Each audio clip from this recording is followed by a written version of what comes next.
To my left is Richard Bush from Crowdlords. Richard, the founder and CEO, is that right? Richard is founder and CEO at Crowdlords, a great crowdfunding platform that we've worked with quite a lot. So obviously can add a lot of value from that perspective. To the left of Richard is Nicholas Warwork, who's the founder of Property Forum, one of, if not the largest property forums. It is what it says, the largest property forum in the UK. So again, knows property and is also a developer and investor himself. And then we have Tony Gimple from Less Tax for Landlords, which again is pretty much what it says on the tin. He helps people pay less tax when you're a landlord. So again, very relevant in the current market. So we'll start off by asking some of the questions, each of which are fairly relevant to each individual of each of the panelists.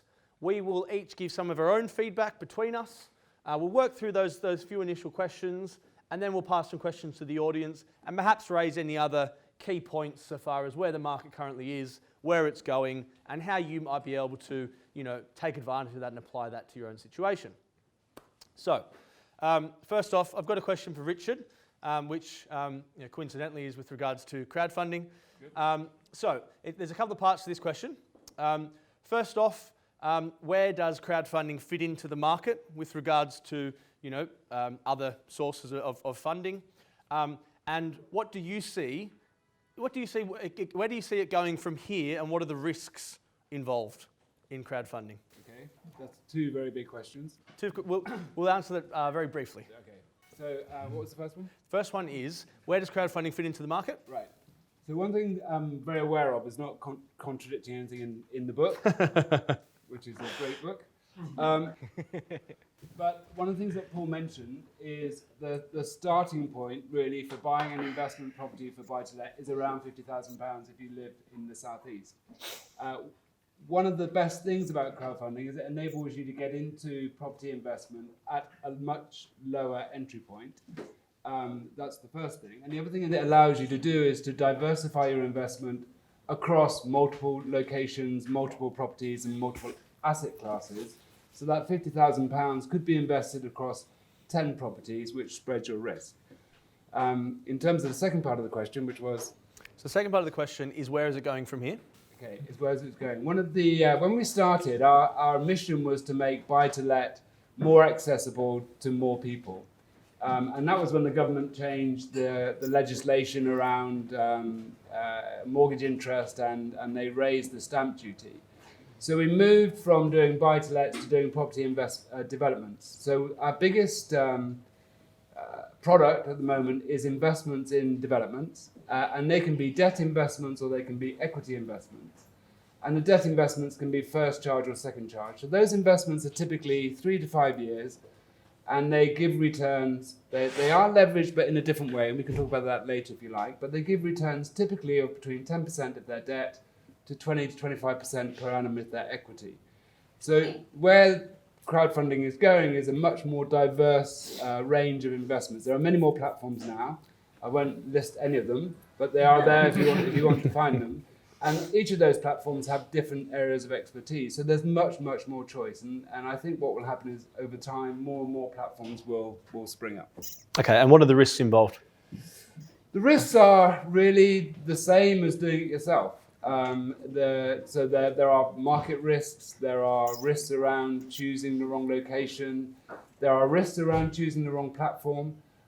But your hope would be that you choose a platform whose due diligence is better than what you could do yourself, so you would mitigate some of those risks. But there are risks. So, your capital is at risk, and I've got to say this, your returns are not guaranteed. So, it's the same risk as doing it yourself, except that most of the platforms have professional people who are choosing those. In the same way as you get good advice from the guys at Nova, you are leveraging the expertise that the platform has in-house. Okay, I agree with what you're saying there. Do you have any comments on that, Nick? Well, and also de-risking it across the portfolio is key, isn't it? I think as a smaller investor, it's hard to instantly get a huge portfolio. So from day one, you're kind of covered. Yeah, absolutely. Tony? All good. I'll cover it off.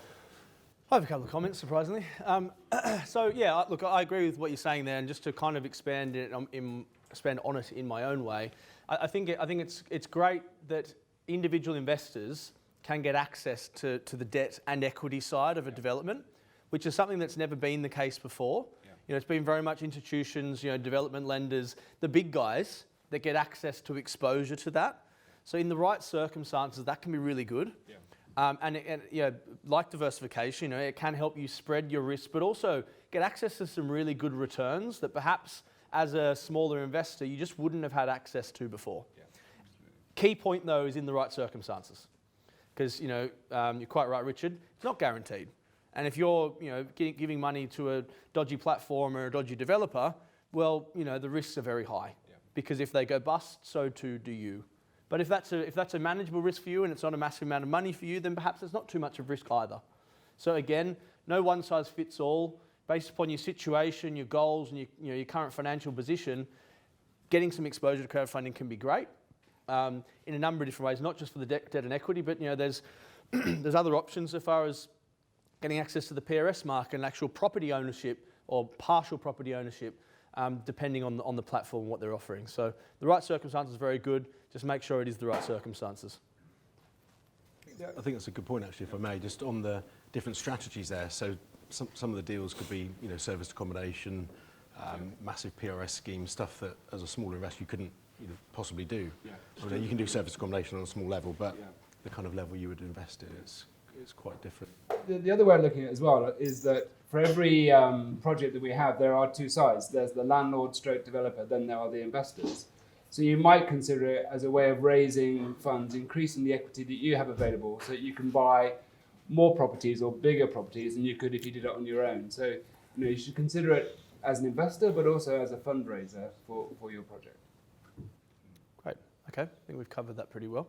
And again, if you have any questions, we'll turn to some questions from the crowd shortly. So, what's the relationship between Crowdlords and Nova Financial? So, how would that work? Okay. Wasn't time for questions yet, but I'll answer it anyway. There isn't one really. We've had some clients invest through the platform. We know each other, obviously.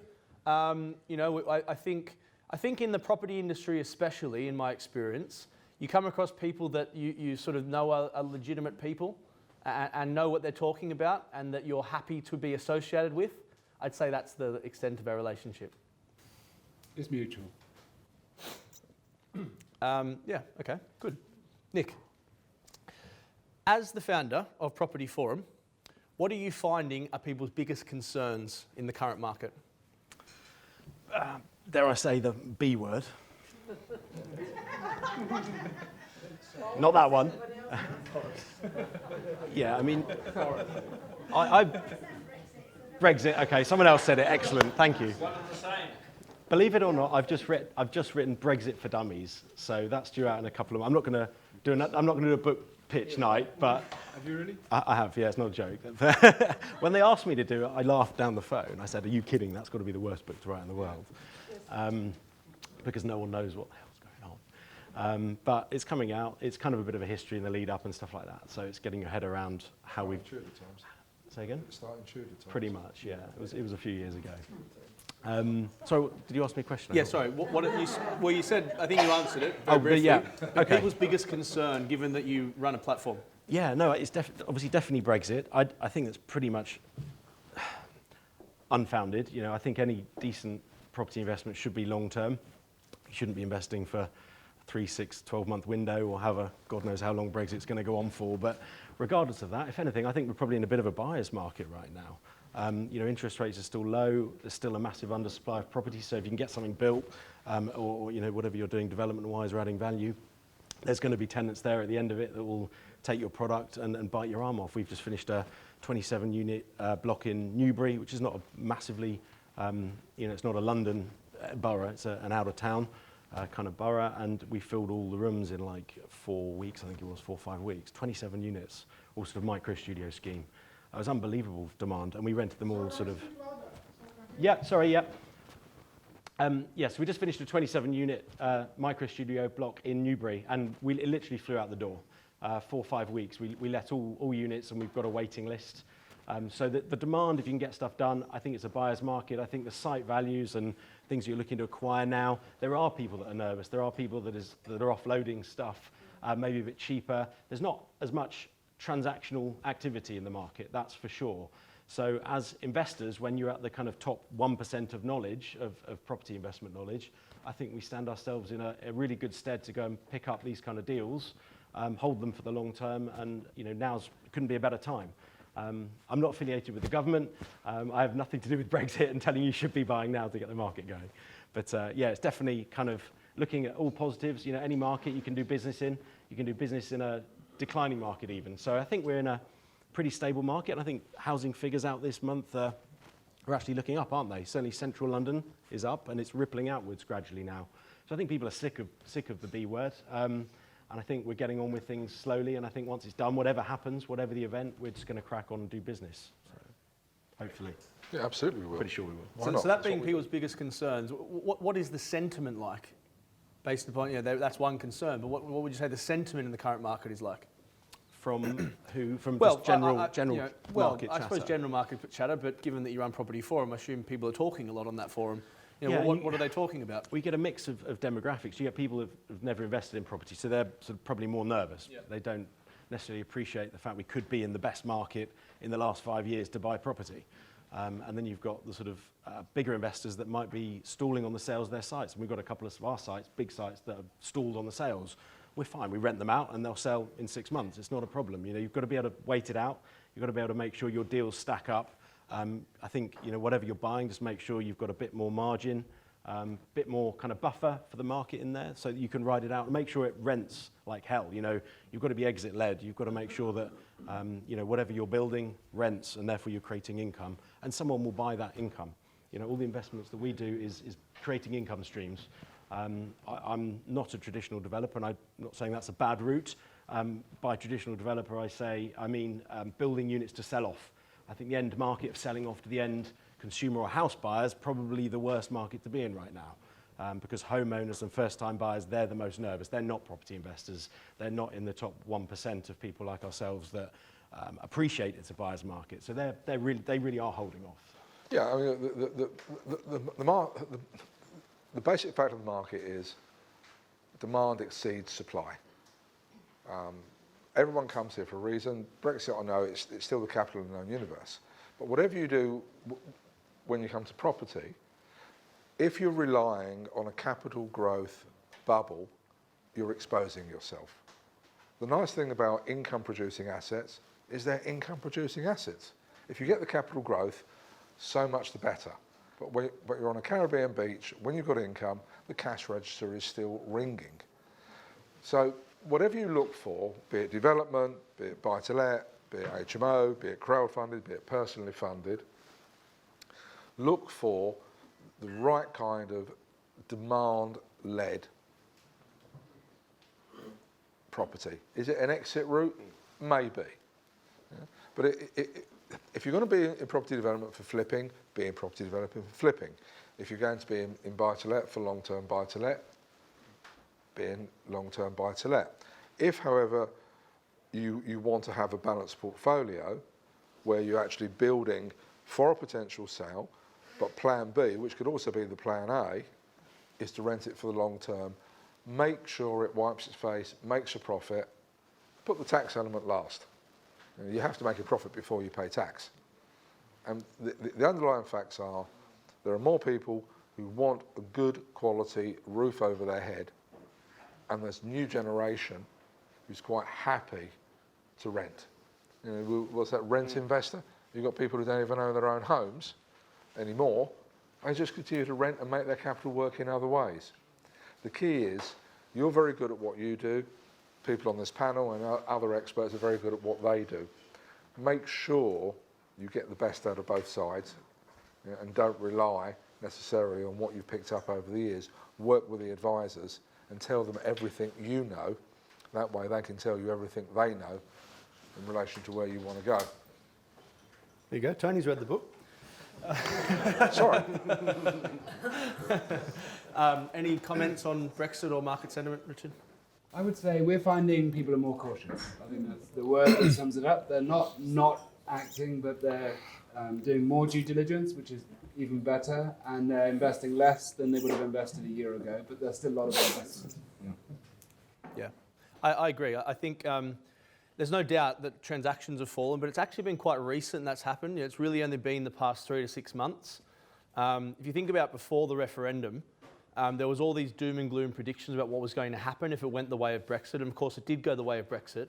But actually, the UK market has grown on average by 4% per annum since then, so 8% in total in those 2 years. You look at somewhere like the Northwest, it's grown by 15% since then.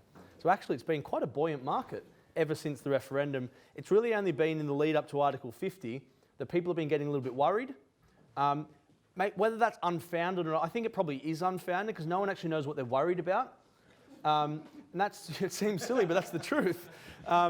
So it's more about uncertainty and that affecting sentiment.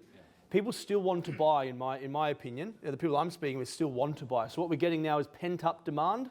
You know, people still want to buy, they're going to buy, but they just haven't been buying the past 3 to 6 months. Once Brexit's resolved, whatever that means, we'll have that pent-up demand returning to the market pretty bloody quickly. What we'll probably also have is a bit of stimulus from the government. They're going to want to justify their decisions, stimulate the economy. So you've got returning of certainty, returning of demand, stimulus. The market's going to take off when Brexit's resolved, I think, in my opinion, at least for a short period of time. And also think you've got all the foreign investors that have held off investing. They waited for the kind of weak pound. They've waited for us to make a complete mess of things. They see that as the low point. They see it as a buyer's market, and all that foreign money pours back in as well. So that's another thing that will create a mini...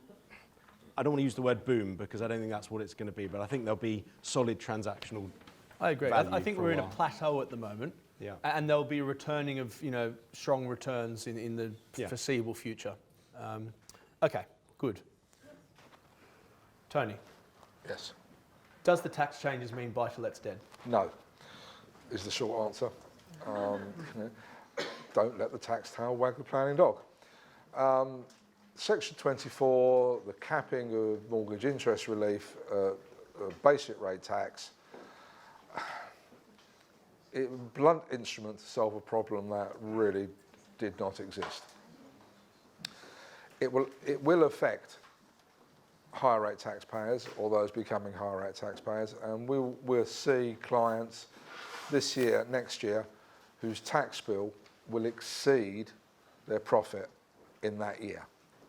And it's typical, government not thinking through, playing to the what do they call it, populist politics. Will the tax changes kill the buy-to-let market? Not if you're properly leveraged, and anything up to about 75% is relatively safe. It won't hurt if you're a basic rate taxpayer. It won't hurt if you're only one or two properties and not looking to grow.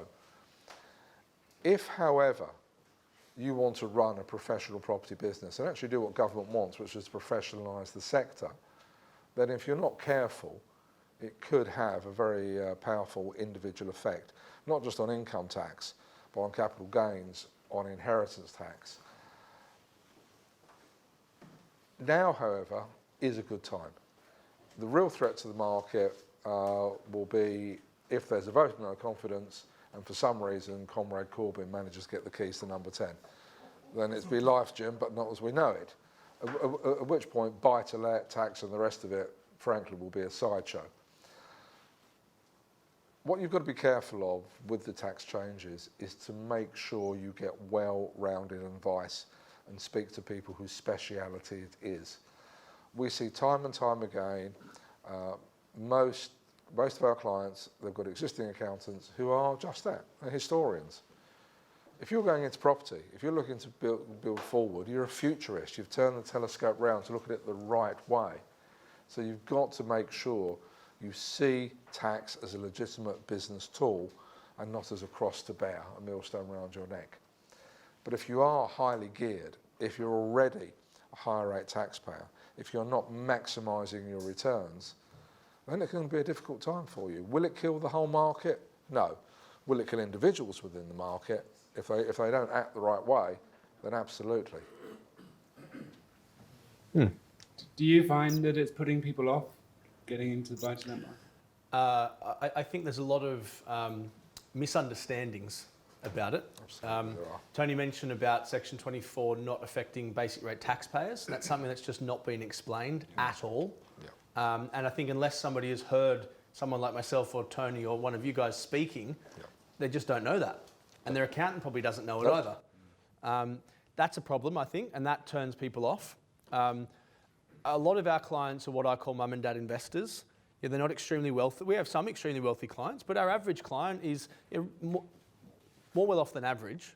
But quite often one will be on a high income, one will be on low income or no income at all, and that's one way around Section 24. Another is if they're getting toward retirement and they have 100 grand total income, they can split it in two and again not be affected at all. So there's lots of ways around it, other structuring and all that sort of thing. There's lots of ways around it. I think it's mostly the unawareness of the actual rules and how it's applied that scares people off it, rather than the reality of it. And I think that again ties into the popularist politicians is the way it was described. The headline of buy-to-let mortgage interest is no longer tax deductible is not necessarily the reality. But they're also trying to get rid of the incidental landlord, the people that jump on the growing market and think they can throw a lick of paint around and make 100 grand in 2 months. Yeah. And quite frankly, I don't think anyone in this room would ever be in that position. And I think we're all here knowing how to survive in a market that's throwing all sorts of curveballs at us. And yet, pretty much everyone in this room is an accidental landlord or started that way. Well, maybe started that way. Yeah. In fact, and some of you still are. We've got probably now, £1 billion of client properties, effectively, under a form of management. So we see it across the board. And some of our largest clients, one of them is 330 properties, is still an accidental landlord. Never meant to get into property in the first place, and is then rinse and repeat, canny businessman at the same time, and yet it's not what he wanted to do with his life. When I first got into property, I'd shacked up with my girlfriend, had a spare house. That became our first buy-to-let. Mum and Dad passed on. I inherited their right to buy a council flat, which I rented out, and so on and so on, until our last European foray, when interest rates went up from pretty much where they are to 15%, and that hurt for a while, I can assure you. It took 10 years to get back on the horse. By the by, even the most professional of firms typically start off as accidental. It's not where you've been, it's knowing where you want to go, and it's what you do now will make the difference between having a reasonably interesting life and being able to create long-term intergenerational wealth. Eventually will disappear, but that's just the way of things. But make the right decisions now. Decide where you want to be. Tenants and toilets are bloody hard work, that's for sure. Yeah. Look, I think the underlying thing there, and something that I've been hearing most people that know what they're talking about saying a lot of lately, and I touched on it before, is that property investment is just not a hobby anymore. And Nikki said it just there. It's not about just buying something on the side and forgetting about and not really being serious about it. You do need to go into it with a clear strategy, looking at it as a business and knowing why you're doing it and what you want from it, and doing it in the right way. Again, plugging myself or my business, that's something that we can help people that perhaps don't have that full understanding of to get a better understanding of, or at least be helped with it. We're not the only ones. There's other people that can help you with that. But you do need to make sure you've got that, or you're working with someone that's got that. Because there's a huge difference between what works in today's market and what doesn't, far more than before. It's not a do-it-yourself activity anymore. Tony touched on it. If you're a landlord and you're a higher rate taxpayer with a mortgage and you haven't sought tax advice on how Section 24 is going to affect you, you're absolutely mad. You're kidding yourself. Why? You need to understand that, because that's going to determine what your profits are going to be. And that's just one example of a professional that can at least let you know where you stand moving forward, and perhaps help you put in place a strategy for better dealing with it. I think we've touched on some of the negatives of all these changes, but actually there's some positives to it as well. It's causing shifts in trends in the market, and some areas and some locations, for example, are really benefiting from that, and have done better over the last few years, probably a big part due to Section 24, because what works now, what worked then, for example, buying properties in London just for capital growth that only just break even, doesn't really work anymore. Buying properties that give you a really good yield and potentially some growth really does work. So that's an example of a shift just over the past sort of 2, 3, 4 years. Well, it's a classic case of the law of unintended consequences. All Section 24 has really done, it's crystallised the market. Would Dr. Johnson say the prospect of imminent death concentrates the mind wonderfully? If it hadn't been for Section 24, this room would have probably been half empty. What it will do, however, is make you think about what you're doing. Come on, Tony, the book's brilliant. I know the book's bloody brilliant. Well, okay, sorry. Yeah, Nova, crowdfunding, forums, us. We've all existed, before this, but now it's come to the fore. It's made everyone think. What am I doing? I've got to accept. I don't know what I don't know. Seek advice. Work together. Focus it as a business. Pension, business funding, business communications, and the rest that goes with it. Now you're facing in the right direction. And you've just got to decide where you want to end up, and then you can reverse engineer it like any good business. I think that's a great point so far as mindset. Mindset of the changes. I speak with we do all the property shows, the whole circuit, and so do some of these guys. With a lot of landlords that are just really annoyed and sort of getting really upset about all the changes and taking it in a really negative way. The way Tony just described that is actually, this is showing you that really from the start you should have been seeking advice and education and the right strategy and all that sort of thing, and you're almost being forced into it now. I think that's a really good way of looking at how the changes have impacted things. Yeah, so stop whinging, suck it up, make some money, and you only pay tax if you make a profit. I know it's a novel concept.